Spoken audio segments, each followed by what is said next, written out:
Mon mari est mort alors que j'étais enceinte de 4 mois. Sa famille a tout fait pour me briser, me jetant la faute au visage comme une insulte. Ma belle-mère, avec une froideur chirurgicale, m'a ordonné de mettre fin à ma grossesse et de disparaître, comme si je n'avais jamais existé. J'ai erré dans les rues de Lyon, sous une pluie fine et persistante, sans savoir où poser mes pas. Mais à la clinique, alors que je pensais avoir tout perdu, le médecin a posé son stéthoscope sur mon ventre. Le battement était là. N'abandonnez pas cet enfant, Léa. Venez avec moi, vous devez connaître la vérité. Abonnez-vous à la chaîne, laissez un j'aime, chaque jour une nouvelle histoire vous attend. Bonne écoute. Léa avait grandi dans le Luberon, au cœur d'une Provence baignée de lumière. Ses parents tenaient un petit bistrot de village, le genre d'endroit où l'on sent l'odeur du pastis et de la tapenade des midis. Ils travaillaient dur, les mains marquées par la terre et le service, mais la maison était remplie de rire. Léa, elle, était une enfant de la garrigue. Elle aimait s'occuper des clients, leur raconter des histoires sous les platanes, et elle ne rêvait que d'une chose, devenir institutrice. Une fois son diplôme en poche, elle trouva un poste dans une école maternelle près d'Avignon. Elle prenait le car chaque matin, les cheveux encore imprégnés de l'odeur du pain frais de la boulangerie voisine. C'est dans le bistrot de ses parents qu'elle rencontra Julien de Montval. Julien était un architecte lyonnais, envoyé dans le sud pour superviser la restauration d'un vieux pont médiéval. Il détonnait dans ce village avec ses chemises en lin impeccable et son regard pensif. Il venait dîner presque tous les soirs, s'installant toujours à la même table, un carnet de croquis à la main. L'attraction fut lente, presque timide. Julien était fasciné par la douceur de Léa, par la manière dont elle ajustait son tablier de service ou rangeait ses couverts avec une précision presque rituelle, une habitude qu'il trouvait étrangement envoûtante. Léa, elle, aimait sa discrétion. Contrairement aux touristes bruyants, Julien disait toujours « s'il vous plaît » et « merci » avec une courtoisie d'un autre temps. Un dimanche, alors que le Mistral soufflait fort, il l'invita à prendre un café sur la place de l'église. Ils parlèrent des heures. Julien évoqua sa mère, Béatrice, une femme de la haute bourgeoisie lyonnaise, gardienne farouche du nom et de la fortune des Montval. Léa parla de ses parents, de leur vie simple mais honnête. Leur idylle dura 1 an. Julien descendait chaque week-end, apprenant à cuisiner la daube provençale avec le père de Léa. Quand il demanda sa main, la demande fut à son image, sobre, élégante, avec une bague ancienne ornée d'un saphir discret. Le mariage fut célébré à Lyon, dans la cathédrale Saint-Jean. La famille de Montval avait tout pris en charge. La réception eut lieu dans un hôtel particulier du quartier d'Ainay, une demeure au parquet ciré et aux rideaux de soie lourde. Béatrice, vêtue d'un tailleur Chanel d'un gris perle impitoyable, jouait la comédie de la belle-mère parfaite. Elle embrassait Léa devant les invités, l'appelant « ma chère enfant », mais ses yeux restaient froids comme le marbre des statues du jardin. Après la lune de miel, le couple s'installa dans un appartement spacieux donnant sur le Rhône. Léa quitta ses collines pour le brouillard lyonnais. Elle se sentait souvent comme une intruse dans ce monde de conventions.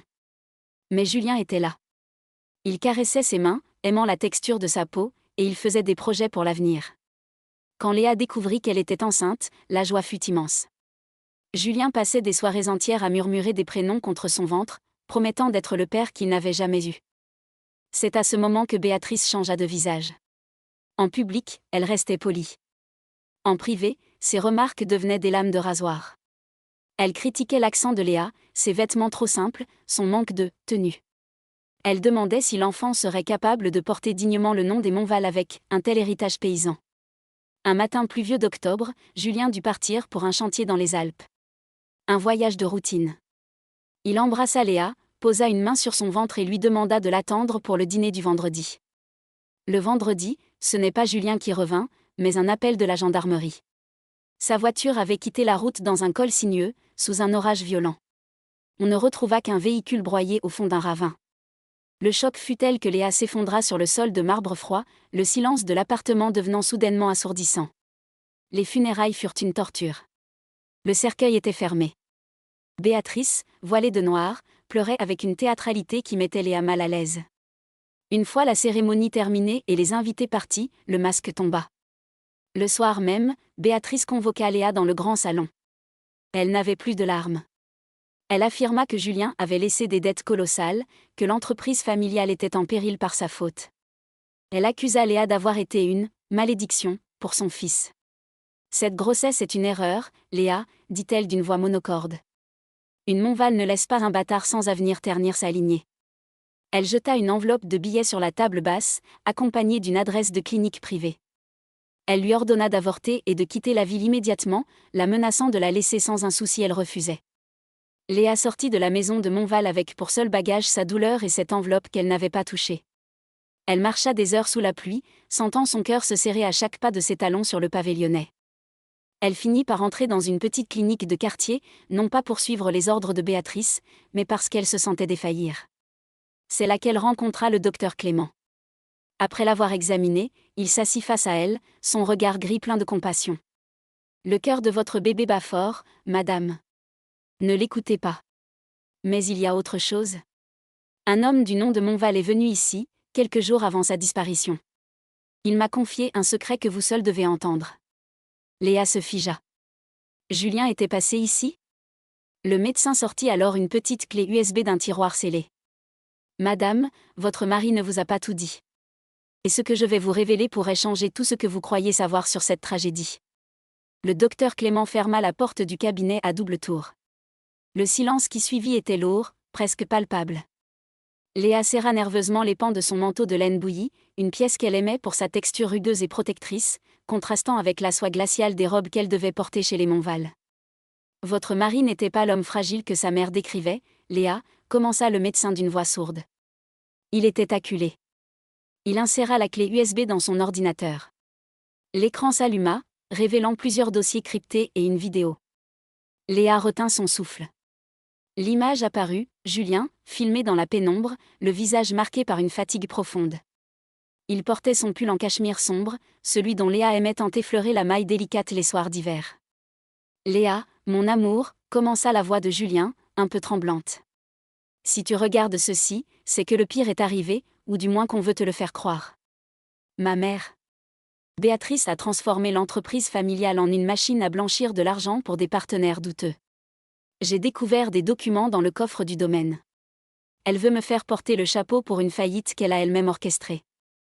Il marqua une pause, ses yeux cherchant l'objectif comme s'il pouvait voir Léa à travers le temps. J'ai dû prendre une décision radicale. Pour nous protéger, toi et l'enfant, je vais simuler un départ, peut-être même une fin. Ne crois pas ce qu'ils te diront. Ne signe rien. Attends le signal. La vidéo se coupa brutalement. Léa sentit ses jambes se dérober. Son mari n'était peut-être pas mort. Mais ce cercueil scellé ? Cette cérémonie fastueuse ? Elle comprit soudain l'empressement de Béatrice à la chasser, elle était la seule à pouvoir réclamer l'héritage, surtout, à poser les mauvaises questions. « Je vous ai préparé une chambre à l'étage, au-dessus de la clinique », proposa le docteur Clément. « C'est un ancien studio de garde, très simple, mais Béatrice ne pensera jamais à vous chercher ici. Elle vous croit déjà sur la route de la Provence, brisée. » Léa accepta. Les jours suivants furent une étrange parenthèse sensorielle. Le studio était imprégné d'une odeur de papier ancien et d'antiseptique. Pour s'apaiser, Léa passait ses mains sur son ventre, sentant la vie qui s'affirmait. Elle se surprenait à porter les vieux gants en cuir de Julien qu'elle avait sauvés de leur appartement, elle aimait l'odeur du cuir tanné mêlé au parfum de bois de santal de son mari. C'était son seul lien avec la réalité. Pendant ce temps, Béatrice de Montval ne restait pas inactive. Grâce au contact du docteur, Léa apprit que sa belle-mère parcourait Lyon dans sa berline noire, interrogeant les notaires et les banquiers. Elle cherchait quelque chose, les preuves que Julien avait mentionnées. Un soir, le docteur Clément entra dans le studio avec une expression fébrile. « J'ai passé des appels dans tous les hôpitaux de la région de l'accident, sous couvert de recherche médicale. Dans un petit établissement de Haute-Savoie, à Saint-Gervais, ils ont admis un « Monsieur X » le soir de l'orage. Un homme retrouvé sans papier, gravement blessé, mais vivant. Sa description correspond. Léa sentit une décharge d'adrénaline. Il faut que j'y aille. C'est dangereux, Léa. Béatrice a des yeux partout. Si elle apprend qu'il a survécu avant que nous n'ayons les preuves de sa fraude, elle fera en sorte qu'il ne se réveille jamais. Ils décidèrent de partir à l'aube, dissimulés dans la vieille camionnette de livraison de la clinique. Le trajet fut long, serpentant à travers les montagnes où la neige commençait à tomber. Léa observait le paysage blanchi, ses doigts crispés sur le dossier du siège. Elle portait une écharpe de laine épaisse qui lui montait jusqu'au nez, une armure de douceur contre le froid extérieur. Arrivée à l'hôpital de Saint-Gervais, l'atmosphère était étouffante. Les couloirs sentaient l'encaustique et le silence. Le docteur Clément utilisa ses titres pour obtenir l'accès à la chambre 304. Léa poussa la porte. La pièce était plongée dans une semi-obscurité. Sur le lit, un homme était allongé, la tête enserrée dans des bandages blancs, les mains immobiles sur les draps de coton rêche. Le bip régulier du moniteur cardiaque était le seul son dans la pièce. Léa s'approcha lentement. Elle reconnut la forme de ses épaules, la ligne de sa mâchoire malgré les pansements. Elle posa sa main sur la sienne. La peau de Julien était chaude, un contraste saisissant avec la froideur de la mort qu'on lui avait vendue. Soudain, la main de l'homme frémit sous la sienne. Ses paupières s'agitèrent. « Julien ?» murmura-t-elle, la voix brisée. L'homme ouvrit les yeux. Mais son regard était vide, errant dans la pièce sans la fixer. Il ouvrit la bouche, mais aucun son ne sortit, si ce n'est un gémissement de douleur. Au même moment, un bruit de talons sec résonna dans le couloir. Des pas assurés, autoritaires. Une voix de femme, impitoyable, s'éleva derrière la porte. « Je sais qu'elle est ici, docteur. Ne jouez pas à ce jeu avec moi. » C'était Béatrice. Elle les avait suivis. Le battant de la porte s'ouvrit avec une lenteur calculée.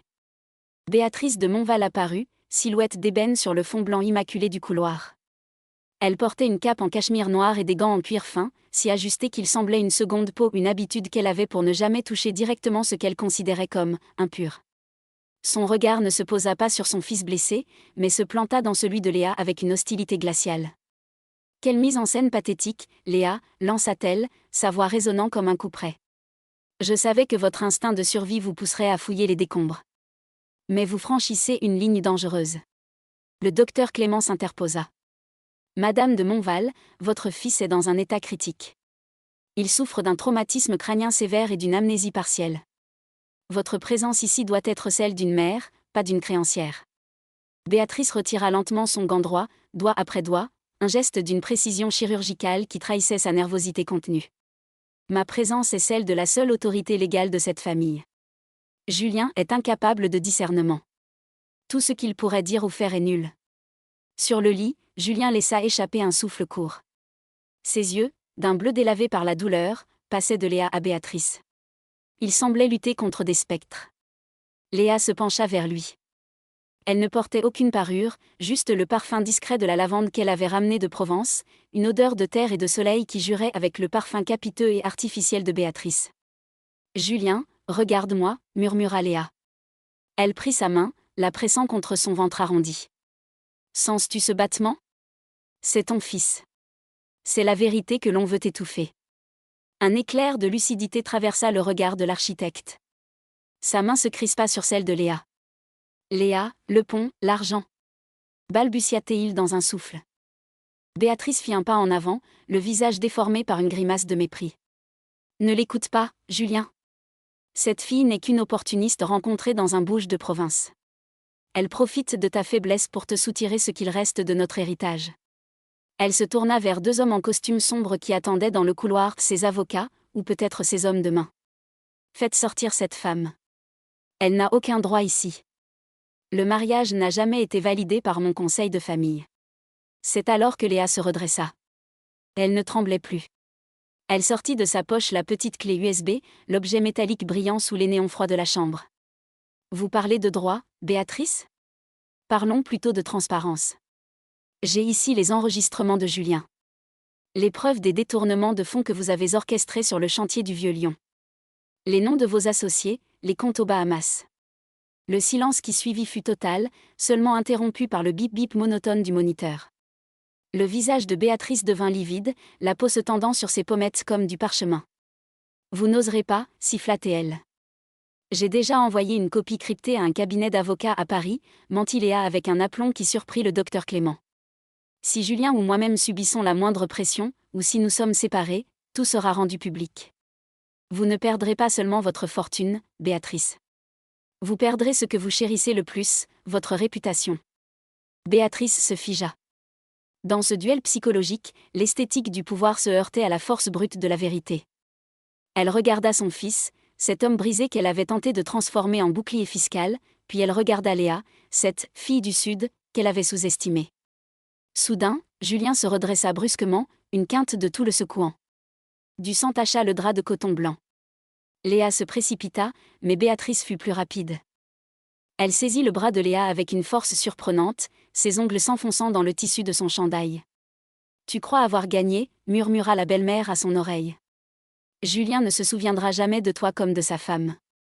Il ne verra en toi que le visage de sa ruine. » Elle lâcha prise et fit signe à ses hommes de reculer. « Très bien. Gardez-le. Gardez ce légume et ses secrets. Mais ne revenez jamais à Lyon. Pour le monde entier, Julien de Montval est mort dans ce ravin. Si vous tentez de ressusciter son nom, je vous détruirai, toi et ton bâtard. » Elle remit son gant, lissa sa cape et sortit sans un regard en arrière, laissant derrière elle une odeur de fleurs fanées et de cuir froid. Léa s'effondra sur une chaise, le souffle court. Julien l'observait, son regard semblant un peu plus présent.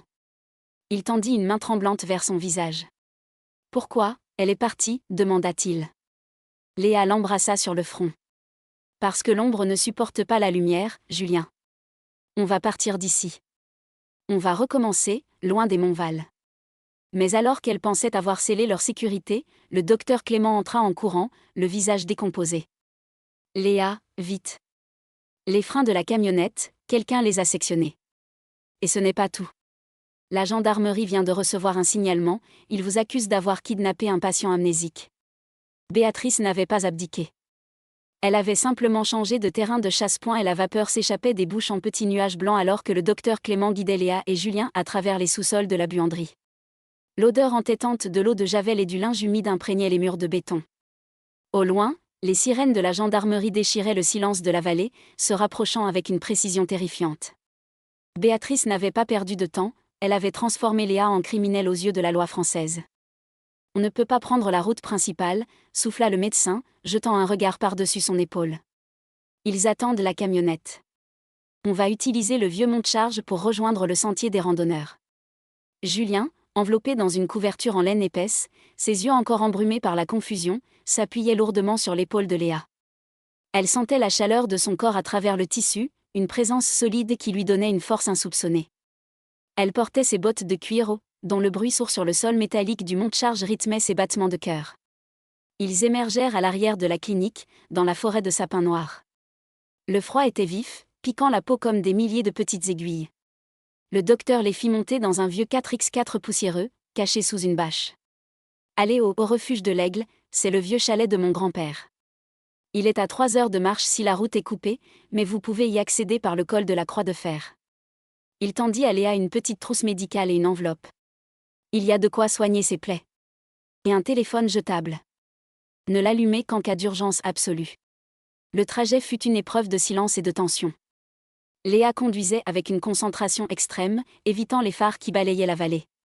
À côté d'elle, Julien semblait lutter contre ses propres souvenirs. Ses mains, aux longs doigts d'architecte, trituraient nerveusement le bord de sa couverture.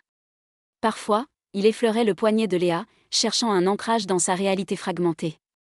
Ils atteignirent le chalet alors que la lune, immense et froide, éclairait les sommets. C'était une bâtisse de bois et de pierre, isolée du monde. À l'intérieur, l'air était chargé d'une odeur de résine et de poussière ancienne. Léa installa Julien près de la cheminée. Elle dut s'occuper de lui, un rituel de soins qui devint un moment d'une intimité profonde et troublante. Elle prépara une bassine d'eau chaude, y versant quelques gouttes d'huile essentielle de pin.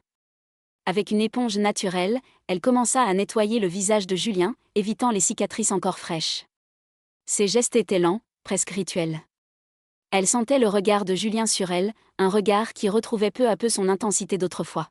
« Pourquoi fais-tu tout ça pour moi ?» demanda-t-il, sa voix plus claire, plus profonde. « Ma mère dit que tu n'es personne. » Léa s'arrêta. Elle prit sa main et la posa sur sa joue. « Ta mère voit le monde comme une partie d'échecs, Julien. Mais elle a oublié que les cœurs ne sont pas des pions. Elle a essayé de me faire tuer notre enfant. » Julien tressaillit, une lueur de colère pure traversant ses yeux bleus. Ce fut le déclic. La mémoire, comme une digue qui cède, commença à refluer.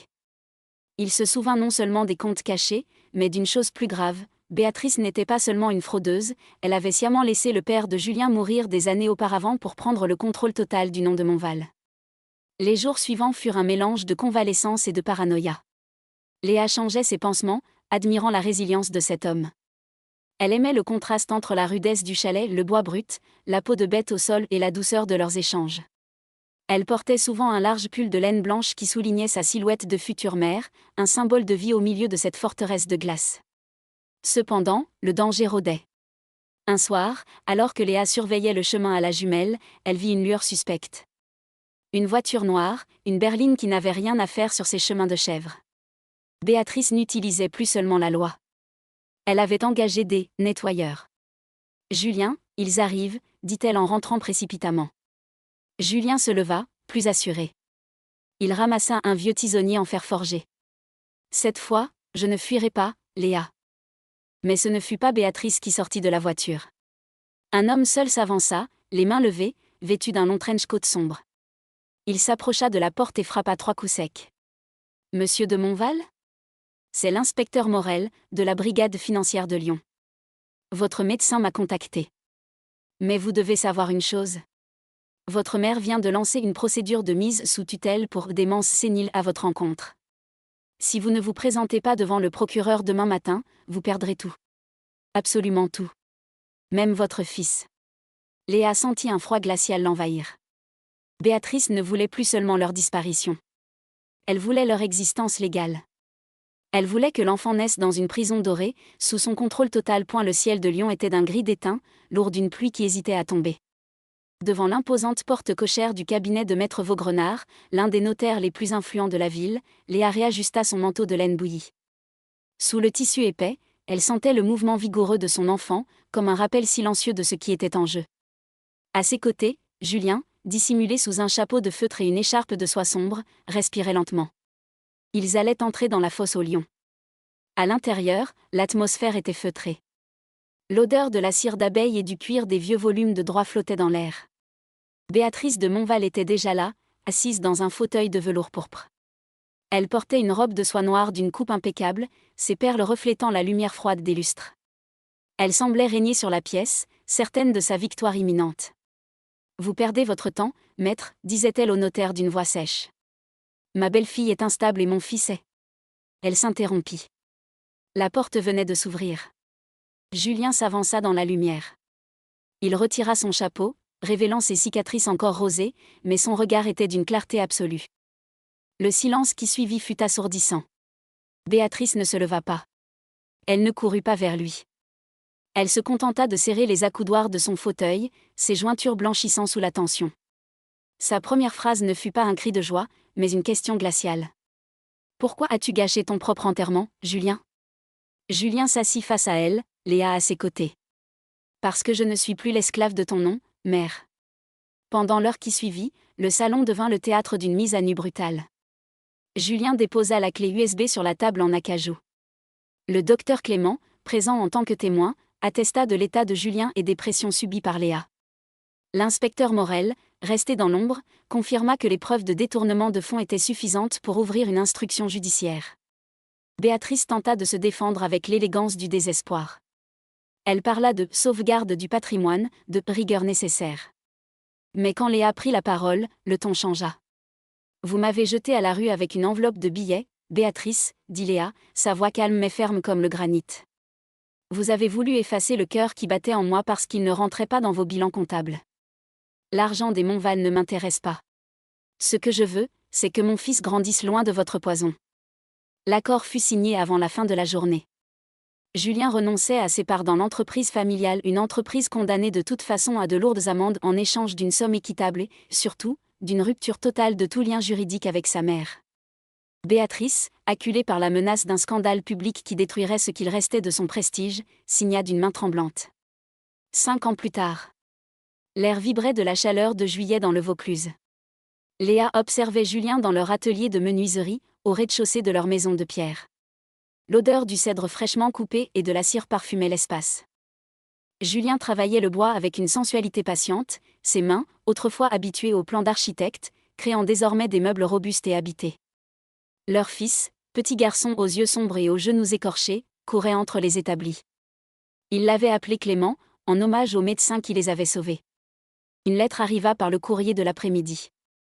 Une enveloppe de papier vélin, ornée du monogramme des Montval, mais la calligraphie était hésitante. Béatrice était malade. Elle vivait seule dans son appartement lyonnais, sa fortune s'étiolant, son nom oublié par la haute société qu'elle avait tant courtisé. Elle demandait à voir son petit-fils. Une seule fois. Léa et Julien discutèrent longtemps sous la tonnelle, l'odeur du jasmin les enveloppant. Le pardon n'est pas l'oubli, c'est une libération. Ils acceptèrent une rencontre, mais dans un jardin public, un lieu neutre, sans titre ni apparat. Le jour de la rencontre, Béatrice parut minuscule dans son manteau trop large. En voyant l'enfant, elle ne put retenir une larme, la première, peut-être, qui n'était pas feinte. Clément s'approcha d'elle avec la curiosité innocente des enfants. « C'est qui, maman ?» demanda-t-il. Léa regarda Béatrice, puis son mari. Elle prit la main de son fils. « C'est une dame qui a fait de grandes erreurs, Clément, mais qui a décidé de venir en paix aujourd'hui. » Il n'y eut pas de grandes effusions. Juste un début. Une place laissée à l'humanité, sans jamais redonner le pouvoir à l'ombre.